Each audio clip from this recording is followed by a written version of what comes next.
بسم اللہ الرحمن الرحیم۔ آپ صلی اللہ علیہ وسلم کی لائف سے ایک اور ویڈیو، اور یہ ویڈیو میں آپ لوگوں کو ہمیشہ کہتا ہوں کہ مجھے سب سے زیادہ مزہ اس ویڈیو کو بنانے میں آتا ہے۔ مزہ اس لحاظ سے آتا ہے کہ مجھے خود بھی بہت چیزیں سیکھنے کو ملتی ہیں آپ صلی اللہ علیہ وسلم کی لائف سے، اور بہت ساری چیزوں کا مجھے بھی علم ہوتا ہے۔ تو وہی جو مجھے علم ہوتا ہے میں چاہتا ہوں کہ آپ لوگوں کو بھی علم ہو جائے، اور میں چاہتا ہوں کہ جب آپ لوگوں کو تو آپ دوسروں کے ساتھ بھی شیئر کرتے تاکہ ان کو بھی علم ہو جائے۔ اور یہی ہمیشہ کہتا ہوں کہ اس ویڈیو کو پورا دیکھا کریں، اس کے اوپر ضرور عمل کیا کریں، اس سے آپ لوگوں کی گھریلو زندگیاں جو ہیں وہ ان شاء اللہ تعالیٰ بڑی آسان ہو جائیں گی، اور یہ جو آج کل کے جو مسئلے مسائل جو ہوتے ہیں گھروں میں وہ ٹھیک ہو جائیں گے۔ آپ صلی اللہ علیہ وآلہ وسلم کا اثاثہ، آپ صلی اللہ علیہ وسلم کے پاس کیا چیزیں تھیں، وہ میں آپ لوگوں کو آج کی ویڈیو میں جو بتاؤں گا۔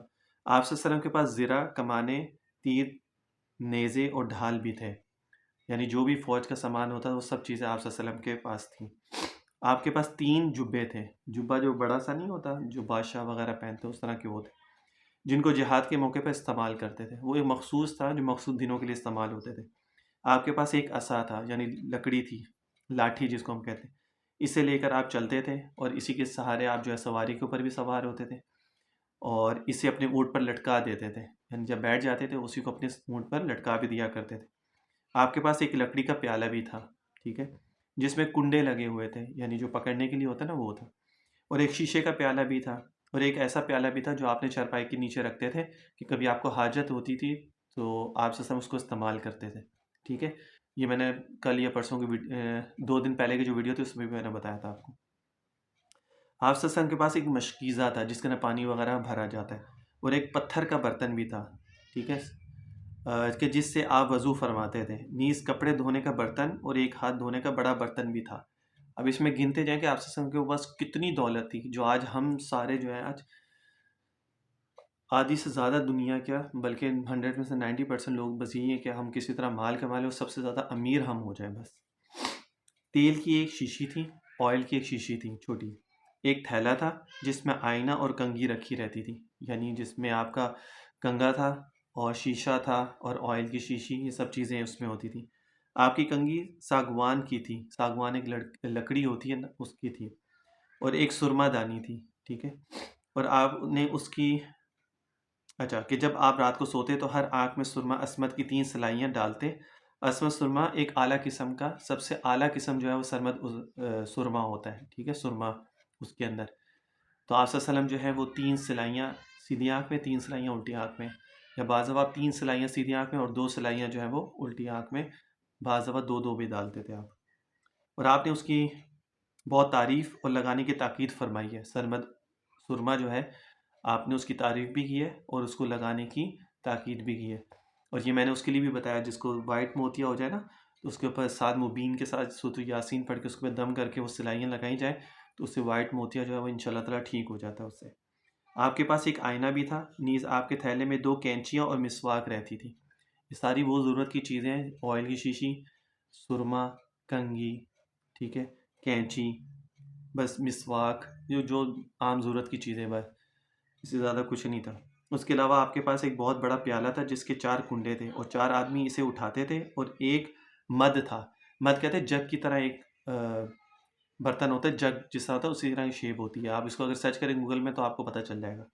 آپ کی چارپائی کے پاس ساگوان کی لکڑی کے بنے ہوئے تھے، آپ کے پاس ایک ڈنڈا بھی تھا۔ آپ کا بستر چمڑے کا تھا جس میں کھجور کی چھال بری ہوئی تھی۔ یہ کل سامان تھا، یہ آپ صلی اللہ علیہ وسلم کا اثاثہ تھا بس، جو آپ صلی اللہ علیہ وسلم کے پاس تھا، جو مختلف احادیث میں مروی بھی ہے، ٹھیک ہے۔ تو اب اگر اس میں پوری ویڈیو کا اگر میں آپ کو شارٹلی بتاؤں تو آپ صلی اللہ علیہ وسلم کے پاس ایک ڈنڈا، ایک عصا، ایک سرما، 2 کینچیاں، آئل کی شیشی، آئینہ، 2-3 پیالے جو لکڑی کا بھی تھا، پتھر کا بھی تھا، شیشے کا بھی تھا، 2-3 پیالے تھے، اور 3 جبے تھے آپ کے پاس جو آپ جہاد کے موقع پہ استعمال کرتے تھے، اور آپ کے پاس جو ہے وہ نیزے، تلوار اور اس طرح کی 2-3 چیزیں جو جہاد کے اس میں کام آتی تھیں، بس یہ آپ صلی اللہ علیہ وسلم کا اثاثہ تھا۔ اور سونے کے لیے آپ کے پاس چمڑے کا بستر تھا جس کے اندر کھجور کی چھال بھری ہوئی تھی۔ تو یہ کل اثاثہ تھا آپ صلی اللہ علیہ وسلم کا۔ اب مجھے بتائیں کہ کیا آپ صلی اللہ علیہ وسلم نہیں جمع کر سکتے تھے اپنے دولت وغیرہ؟ آپ صلی اللہ علیہ وسلم کے پاس کہ مال غنیمت نہیں آتا تھا؟ آپ صلی اللہ علیہ وسلم کے پاس مال و دولت کیوں نہیں آتا؟ جب مال غنیمت، غزوہ بدر ہوئی، احد ہوئی، حنین ہوئی، تبوک ہوئی، خندق ہوئی، اس میں مال غنیمت کتنا ہے آپ صلی اللہ علیہ وسلم مسلمانوں کے پاس؟ تو کیا آپ صلی اللہ علیہ وسلم نہیں رکھ سکتے تھے؟ رکھ سکتے تھے، لیکن آپ صلی اللہ علیہ وسلم نے نہیں رکھا۔ اس کی ریزن یہ ہے کہ آپ صلی اللہ علیہ وسلم کو پتہ تھا یہ دنیا جو ہے نا ان چیزوں کے لیے نہیں ہے، ٹھیک ہے؟ دنیا جو ہے نا وہ صرف وقت گزارنے کے لیے، اللہ کو راضی کرنے کے لیے، اور پھر اگلے جہان میں جانے کے لیے بس۔ دنیا صرف اتنی حد تک ہے، ایک ضرورت ہے، اور ضرورت جو ہوتی ہے انسان کی صرف اس کو پورا کیا جاتا ہے، بس کو چھوڑ دیا جاتا ہے، اس کے پیچھے نہیں بھاگا جاتا۔ تو اسی لیے جتنے بھی بزرگ ہیں، جتنے بھی اللہ والے ہیں، چاہے وہ امیر ہوں چاہے وہ غریب ہوں، وہ کبھی بھی دنیا کے پیچھے نہیں بھاگتے۔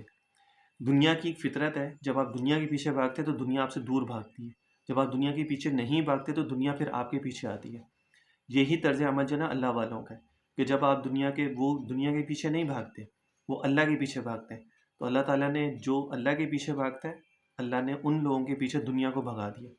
اب آج کوئی بھی اللہ والوں کو بزرگ ہوں، ان کے پیچھے مجمع کھڑا ہوتا ہے، بھیڑ لگی ہوتی ہے ایک سلام کرنے کے لیے، ان سے مصافحہ کرنے کے لیے۔ 10 گاڑیاں ان کے لیے، بڑی سے بڑی گاڑی جو ہے نا ان کے لیے کھڑی ہوتی ہے کہ جی آپ ہماری گاڑی میں آ کے بیٹھ جائیں۔ ایسا کیوں ہوتا ہے؟ اس کی ریزن یہ ہے کہ وہ اللہ کو راضی کرنے کے لیے بیٹھے ہوئے، وہ دنیا کو راضی کرنے کے لیے نہیں بیٹھے ہوئے، وہ دوسرے لوگوں کو راضی کرنے کے لیے نہیں بیٹھے ہوئے، وہ اللہ کو راضی کرنے کے لیے بیٹھے۔ جو انسان اللہ کو راضی کرنے کے لیے بیٹھتا ہے، اللہ تعالیٰ ان لوگوں کے لیے پوری دنیا کو ان کے قدموں میں لا کے رکھ دیتا ہے۔ اب آج ایک وہ آرڈر کریں یہ چیز چاہیے، 1000 لوگ ان کے لیے وہ چیزیں لا کے رکھ دیں گے، اور ویسے اگر آپ کسی کو کہہ دیں گے تو شاید کوئی آپ کو منہ بھی نہیں لگائے گا۔ تو اس لیے ہمیشہ کہتا ہوں دنیا کو چھوڑ کے اللہ کو راضی کریں۔ دنیا کمانا منع نہیں ہے، میری باتوں سے کبھی یہ مت سمجھے گا کہ میں یہ کہتا ہوں کہ دنیا چھوڑ کے فقیری میں آ جاؤ، ایسا نہیں ہے۔ دنیا کمائیں، لیکن دنیا کو کبھی بھی ہر چیز کے لیے سب سے اول درجہ مت دے دیں دنیا کو، کہ دنیا ہی سب کچھ ہے باقی کچھ بھی نہیں ہے۔ دنیا کو کمانے کے لیے اللہ کو بھول جانا یہ غلط ہے۔ دنیا کو کمانے کے لیے انسان جو احکامات اللہ تعالیٰ نے دیے اس کو چھوڑ دینا وہ غلط ہے۔ دنیا کمائیں گے، مال کمائیں گے تو اللہ کے راستے میں خرچ کریں گے، زکوٰۃ دیں گے، صدقہ دیں گے، مجاہدین کی مدد کریں گے، مسلمانوں کی مدد کریں گے، غریبوں کو کھانا کھلائیں گے، اس کا تو اور زیادہ اجر ہے۔ لیکن آج کیا ہوتا ہے نا کہ ہم دنیا تو کماتے ہیں، مال بھی کماتے ہیں، سب کچھ کماتے ہیں، لیکن جب دین کے معاملہ آتا ہے خرچ کرنے کے لیے تو وہاں پہ ہمارا 1 روپیہ نہیں نکلتا۔ یہ چیز غلط ہے، میں اس چیز کے خلاف۔ جب اللہ نے آپ کو غنی کیا ہے تو غنی کیا تو پھر اللہ تعالیٰ کے راستے میں خوب مال خرچ کریں، پھر یہ مت سوچیں کہ میرا مال کم ہو جائے گا۔ اللہ کے راستے میں 1 روپیہ خرچ کرنے کا اللہ تعالیٰ اس کا 10 روپیہ آپ کو دے گا۔ کبھی آپ اس کو آزما کے تو دیکھیں۔ تو آپ سے کا اثاثہ صرف یہ چیزیں تھیں، 5-6 چیزیں جو میں نے آپ لوگوں کو بتائی ہیں، صرف یہ اثاثہ تھا۔ اور جب آپ سے دنیا سے گئے تو آپ سے کے پاس کچھ بھی نہیں تھا، خالی ہاتھ یہاں سے گئے تھے۔